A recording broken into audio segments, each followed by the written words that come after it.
안녕하세요. 40대 초반, 30 중반이 넘는 늦은 나이에 결혼해서 아직 남편과는 신혼 느낌으로 살고 있어요. 솔직히 신혼이긴 하지만 주말이면 남편은 시댁에 양보해야 하는 상황이라 저희 둘만의 시간은 평일 저녁이 전부이긴 합니다. 연애 때부터 남편은 자기 어머니를 인생의 해덤처럼 받들고 살더라고요. 어머니가 마치 신이라도 되는 듯 남편은 인생 모든 걸 다 의지했어요. 심지어 회사에 가서 점심을 먹을 때도 전화를 걸어서 엄마 오늘 나 뭐 먹을까? 엄마 나 오늘은 아무래도 야근하면 안 되겠지? 사소한 것 하나하나까지 묻고 확인을 받더라고요. 그때는 저랑 결혼하면 조금씩 저에게 의지하는 일이 생기면서 달라질 거라 믿기도 했습니다. 주변에 물어보니 워낙 우유부단하고 결정장애가 많은 사람은 그렇게 확고한 사람이 있으면 기대게 된다고도 하더군요. 그래서 저도 남편에게 서서히 하나씩 스스로 결정하는 연습을 시켰고 어느 순간부터는 알아서 하는 일이 늘어나기도 했습니다. 이 일 때문에 결혼을 고민하기도 했지만 저희 엄마 말이 그래도 집안 인형 끊고 살고 못되게 하는 것들보다는 낫다. 그건 내가 서서히 바꿔가면 되는 거야. 다정다감하고 제 이야기도 잘 들어주는 착한 남편에게 유일하게 있는 단점이라고 생각하면 받아들이기로 했죠.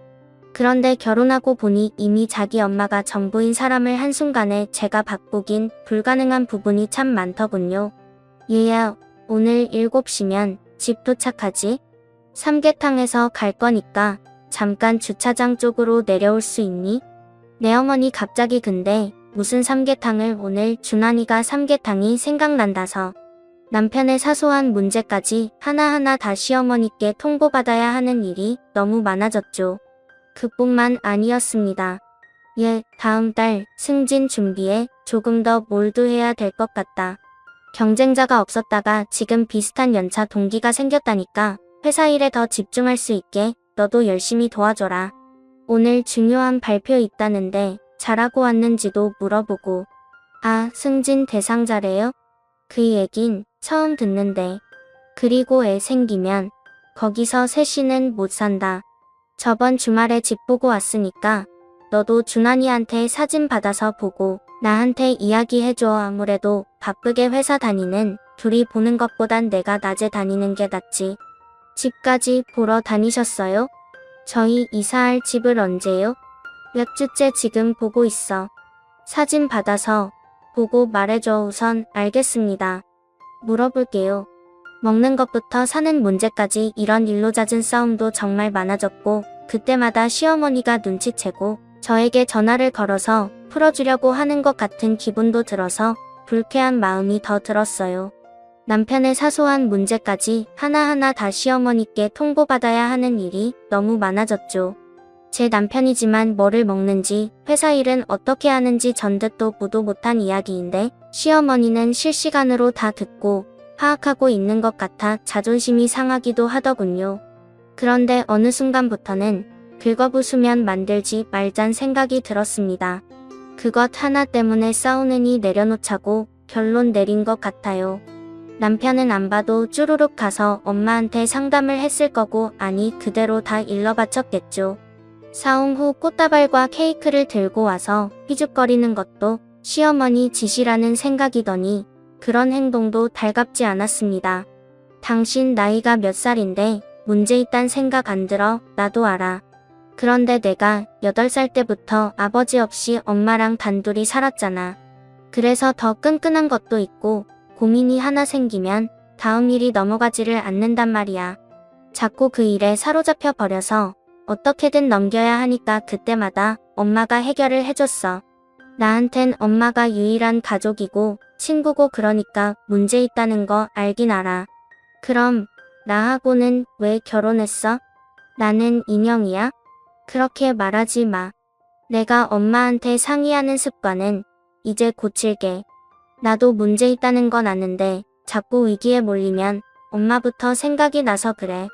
어머니가 참 잘못 키웠어 당신을. 우리 엄마도 바꿔보라고 그랬어. 내가 노력할게. 또 엄마. 당신은 엄마가 바꿔보라고 안 했으면 그것도 생각 안 했을 거야. 스스로 왜 생각을 안 하려고 해? 정말 해볼게. 조금만 기다려주면 안 돼. 사람이 한 번에 변할 수는 없잖아. 나도 노력해 볼 테니까 화내지 마. 바마보이 남편 데리고 살기 정말 지친다. 그렇게 몇 번 큰 싸움을 하고 나니 제가 포기해버리면 쉽겠단 생각이 들었습니다. 그래서 5일은 저와 보내고 주말은 시댁에 가서 자고 오는 걸로 타협을 보게 됐어요. 그렇게 죽고 못 사는 엄마랑 충분히 시간 보내라고요. 저도 그냥 혼자 속 편하게 시간 갖고 밀린 청소도 하면 보냈죠. 정말 그러고 나니 모든 것이 편해지긴 하더군요. 늘 시어머니가 CCTV처럼 저를 보고 있는 것만 같은 기분에서도 해방된 느낌이 들었습니다. 그렇게 꿈 같은 신혼과 마마보이 남편 바꾸는 일은 포기해버렸어요. 정말 남편 말대로 한순간에 사람을 바꾸는 일이 쉽지는 않더라고요. 서로 상처만 남기고 지내느니 하나를 내려놓기로 했습니다. 다시 평화를 찾고 잘 지내고 있었는데 갑자기 주말에 친정아버지가 아프다는 연락을 받았어요. 운동을 하다가 망막이 다쳐서 급히 눈 수술을 해야 하는 상황이었는데 차로 병원에라도 모시고 갈 수 있겠냐는 연락이 와서 저도 남편에게 다급히 연락을 취했습니다. 남편은 시댁 가면 워낙 연락이 없긴 했는데 이상하게 그날은 다들 밖으로 나갔는지 시댁 집 전화에 시어머니 연락까지 온갖 방법을 동원해도 받질 않더군요. 결국 전 택시를 타고 친정까지 가서 아픈 아버지를 어머니와 둘이 부축해가면서 병원까지 모시고 갔습니다. 이럴 때 사위가 있어서 든든하게 힘이 돼줬으면 얼마나 좋았을까. 시댁 가면 전화도 안 된다는 말이 엄마한테는 차마 나오지 않아서 무슨 일이 있다고만 지어내서 둘러댔습니다. 몇 시간도 아니고 다음날 괜히 연락이 된 남편은 놀라서 병원까지 왔더군요. 집이 얼마나 좋으면 연락 한 통을 못 받고 부재중 전화가 20통 넘게 찍히도록 한 번을 안 보고 있는지 자기 엄마 연락은 놓치면 화장실에서도 튀어나와 받는 사람이 너무 야속하더라고요. 털끝 하나 스치기도 싫어질 정도로 위협습니다. 그리고 그날 저녁 집으로 와 저는 울먹거리면서 남편에게 이야기를 꺼냈습니다. 집에 가면 아내가 있다는 건 아예 잊어버려? 다 물어봐. 누가 주말마다 시댁 가서 자고 오는 걸 허락하는지.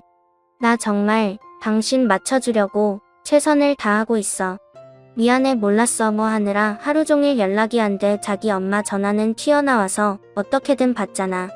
나는 왜 무시해? 정말 몰랐어. 지하에 있느라고. 무슨 지하 엄마? 집 지하에서 일하고 있었어. 지하? 거긴 전화도 안 터져? 응. 정말 거긴 전화 안 터져. 자기가 몰라서 그래. 정말이야. 됐어. 그만 얘기하자. 빈정이 확 상했습니다. 심지어 시댁에 몇 번을 갔어도 지하가 있다는 건 몰랐거든요. 둘이서 전화도 안 터지는 곳에서 무슨 일을 하느라 종일 연락도 안 됐던 건지. 남편과 시어머니를 이해해 보려고 노력했지만 두 사람은 이 상황을 모두 당연하게 받아들이는 것 같더라고요. 제 이해심과 배려가 있다는 걸 눈꽃만큼도 모르고 있는 것 같아서 더 미웠습니다. 결국 남편과는 그날 후로 서로 큰 대화도 없이 지내게 됐어요. 뚝 떨어져 버린 정이 다시 생길진 모르겠으나 제게도 시간이 필요하더라고요. 그 와중에도 시댁 못 가게 될까봐 전전긍긍하는 꼴을 보고 있자니 기가 막혀서 제 남편이 아니라 시어머니의 분신을 억지로 가져와 잠시 맡고 있는 기분까지 들었죠. 그리고 그때 남편도 저희 둘 사이에 어떤 변화가 있어야 된다고 생각했던지 둘만의 저녁을 보내려고 노력하기 시작하더라고요. 저도 어쩌면 아이를 갖는 게 남편이 더 아버지로서 책임감을 갖고 가정에 충실할 수 있는 계기가 될 거라는 마지막 희망을 품어봤습니다. 철부지 아들로만 살아서 그렇지 아마 아버지가 되면 느끼는 부담감이나 생각이 조금은 변할 거라 믿으면서요. 다행히 남편은 절 위해 모든 시간을 쓰기 시작했고 매주 시댁에 가던 것도 점점 줄이려고 노력하더라고요. 서로 산부인과 가서 검사도 미리 받고 날짜도 받아서 이세를 위한 계획을 착실히 준비했습니다. 남편하고 아이 이야기를 하다 보니 자연스럽게 대화도 많아지고 잘한 선택이었다는 생각이 들었어요. 그리고 남편과 둘만의 밤을 보내고 있던 날 1번하고 3번을 먼저 하고 나중에 4번으로 무슨 말이야? 아무것도 아니야. 신경 쓰지 마. 하나, 둘, 셋, 열둘, 열셋. 당신 자꾸 무슨 숫자를 세는 거야? 아니 그냥 이렇게 숫자 세면 집중이 더 잘 되는 것 같아서 이렇게 해야지 집중이 된다고? 갑자기 왜 그러는 거야? 무시하려고 노력했지만 남편과 밤을 보낼 때마다 자꾸 혼자 읊조리는 게 거슬리더라고요. 그리고 시어머니도 저희 2세 계획을 듣고 축하 연락이 오더니 갑자기 제게 이번 주에는 정한이 한번 들으라고 해.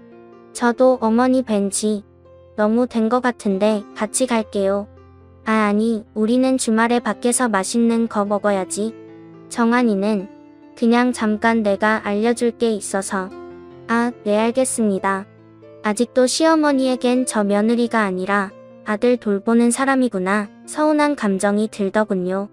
애써 표현은 하지 않으려고 노력했지만 같이 가겠다는데도 남편 혼자만 잠시 오라는 말이 오래 남았습니다. 그리고 주말 남편은 잠시 시댁에 다녀오겠다며 혼자 챙겨서 가더군요. 저는 아무리 시어머니가 그렇게 해도 제가 할 도리는 다 하고 싶다는 생각이 들어서 어머니 뵙고 드리려고 했던 선물을 미리 챙겨뒀습니다. 잊지 말고 가져가라고 신신당부를 했는데도 남편은 식탁 위에 그대로 놓고 가버렸더라고요. 다급히 전화를 걸었는데 또 남편은 연락이 되지 않았죠. 다음번에 만날 때 드려야 할까 고민이 되기도 했지만 이미 사놓은 선물을 묵혀두고 있기도 그렇고 해서 저는 시댁으로 가보기로 했습니다. 아무리 남편만 오라고 말은 했지만 설마 사람을 보고 내치게 하겠어? 하고 그냥 무턱대고 가보기로 했죠. 그날따라 저도 촉이 있었던 건지 이미 한번 가보고 싶다는 충동이 들더라고요. 그리고 도착해보니 대문이 빼꼼 열려 있더라고요. 워낙 어머니께서 문 열어놓고 지낼 때가 많기는 해서 안으로 들어갔는데 집안에는 아무도 없었습니다. 한참을 기다려도 남편의 신발이 현관에 있는데 두 사람 모습이 보이지 않더군요. 때마침 친정아버지 아팠을 때 시댁 지하에 전화가 안 터진다는 말이 생각나 또 거기에 있나 보다 싶어서 저도 신발을 신고 지하실을 찾기 시작했습니다. 옛날 주택에 있는 계단 옆 작은 문 하나를 밀고 들어가니 아래로 이어지는 계단이 하나 보이더라고요. 너무 어두운 상태라 핸드폰 불빛을 비춰가며 남편을 찾았습니다. 여보 여기 있어? 아 엄마 못하겠어. 조금만 참아 이렇게 해서는 너한테 그럼 더 할까요? 익숙한 남편의 목소리와 어머니의 목소리가 들렸습니다. 다 큰 아들을 지하실까지 불러오네 혼내나? 싶은 와중에 제 귀에 선명히 들리는 소리가 있었습니다. 두 남녀의 소리였는데 절규하듯 소리를 지르는 남편에게 시어머니는 참으라고 다그쳤고 덜덜 떨리는 다리를 부여잡고서 한 계단 더 내려가니 파란색 원피스를 입은 한 여자의 뒷모습이 보였습니다. 그 광경은 차마 이곳에 쓸 수 없을 정도로 충격적이었는데 더 귀가 찬 건 그 옆에 서서 수업을 가르치듯 바라보고 있는 시어머니가 보였어요. 대체 이게 뭔 일인지 다 보고 있으면서도 믿기지 않더군요. 저는 그 상황에 닥치면 당장 들어가서 깽판을 쳐놓고 나올 줄 알았는데 막상 눈앞에 그런 광경이 펼쳐지니 생각처럼 몸이 움직이질 않았습니다.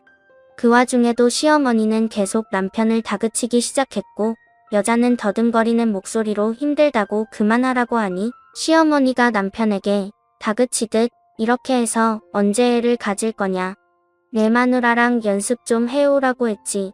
내 마누라는 늙어서 애 갖는 것도 힘드니까 연습용으로 하라고 했잖아. 이제는 20대고 내 마누라는 벌써 40을 바라보고 있지 않냐? 너 이렇게 하면 내 새끼 못 보는 거야. 더 연습해와. 알았어, 엄마. 나도 나이 드니까 몸이 힘들어서 그래. 미자야, 좀만 고생하자. 만약에 너 임신되면 이 오빠가 내가 좋아하는 케이크 100만원어치 사다 줄 테니까. 라고 하니 그 미자라는 여자가 좋다며 막 박수를 치고 방방 뛰는데 그 행동이 딱 봐도 정신 연령이 좀 낮아 보이는 사람 같았고 어디가 아파 보이는 여자 같았어요. 이 모든 걸 종합해보니 순간 벽돌로 머리를 한 방 얻어맞은 기분이었습니다. 남편이 저와 밤을 보낼 때마다 혼자 중얼거리며 숫자를 세던 습관 또한 여기서 비롯된 거구나. 이 또한 시어머니의 지시였구나. 대체 이 모자 관계는 얼마나 서로가 엉켜 있으면 이런 극악무도한 짓까지 벌이는지 기가 찰 노릇이었어요. 게다가 저는 나이가 많으니 정상적인 애를 못 낳는다며 절 연습용이라 생각하라는 그 말에 더 기가 찼죠. 그동안 이 지하실에서 주말마다 있었던 걸 생각하니 온몸에 소름이 다 돋았습니다. 신혼 이후로 매주 이곳에서 저 여자와 시어머니와 이러고 있었다는 생각을 하니 그냥 바람이라도 났으면 차라리 이해했겠다 싶겠더라고요. 바람보다 더 충격적인 이 일을 누가 믿어줄지도 모르겠고 이런 비정상적인 모자 관계가 세상에 있다는 것도 사람들이 도저히 이해할 수 없을 것 같았어요. 저 또한 이걸 어떻게 받아들여야 할지 몰라서 머리가 빙빙대는데 한참 이어진 대화 소리를 듣고 나니 차츰 떨리던 다리도 진정이 되고 제 마음도 가라앉더군요. 이런 인간과 아이를 만들려고 준비했던 제 자신이 순간 얼마나 처참하고 이상한 사람처럼 느껴졌는지 모릅니다. 몸만 다 컸지 정상적으로 어른이 되지 못한 남자를 데리고 무슨 미래를 생각하고 바라본다고 이런 걸 단점 하나라 생각하고 양보하자고 수백 번이고 절 다독였던 게 원망스럽더라고요. 아예 시작을 말았어야 할 일인데 말이죠. 저랑 둘이 사는 모습까지도 이렇게 보고 싶었을 텐데 시어머니의 혼이 어딘가에 붙어있는 기분이 들었어요. 귀신보다 더 무서웠습니다. 지하실에 있던 세 사람은 익숙하게 무슨 대학 강의를 끝내고 나오는 학생과 선생님처럼 나오더라고요. 그 앞에 가만히 서 있던 절 보더니 시어머니가 깜짝 놀라 뒤로 넘어졌습니다. 아유 깜짝이야. 아니 너 여기를 어떻게 해? 언제부터? 여보 여기 언제부터 있었어? 처음부터 다 보고 다 듣고 있었어. 아니 내가 설명하기에야 오해가 있어. 아니 어머니 이 사람에게 들을게요. 왜 이런 일까지도 어머니한테 설명을 들어야 하는지 잘 모르겠네요. 대체 이럴 거면 왜 저랑 결혼시키셨어요? 저는 뭐 사람들 앞에 아내로서 보여주는 용빈 껍데기예요? 아니 그런 게 아니다. 나는 얘가 너무 부족한 게 많아서 혹시라도 남자 구실 못하고 애가 안 생길까 걱정됐다. 그래서 이렇게 어디 아픈 여자 데리고 일일이 보고 있는 게 이게 말이 되는 일이라 생각하세요? 어머니한테는 이 사람 몇 살로 보이세요? 아직도 3살쯤 되는 애로 보이시고 이런 짓을 꾸며요? 이게 정상적인 인간이 할 짓이냐고요? 제가 어디 가서 말하면 다들 저더러 미쳤다고 할 일이에요. 지금 이게. 얘 아니, 내 뱃속으로 난 내 자식이다. 이런 게 뭐가 창피한 일이라고 그래? 나는 내 아들 초등학교 3학년 때까지 같이 목욕탕 다니며 등 밀어주고 목욕시켜주고 다 했다. 이런 걸 부끄러워하고 이상하게 여기는 내가 제정신이지? 너는 부모랑 유대감도 없냐? 어디서 사람을 이상한 사람 취급하고 있어. 버릇없이 이래서 나이 먹은 것들은 시애미를 물같이 본다니까. 아휴, 엄마 가만히 계세요. 여보 미안해. 당신이 보고 들은 게 전부는 아니야. 응?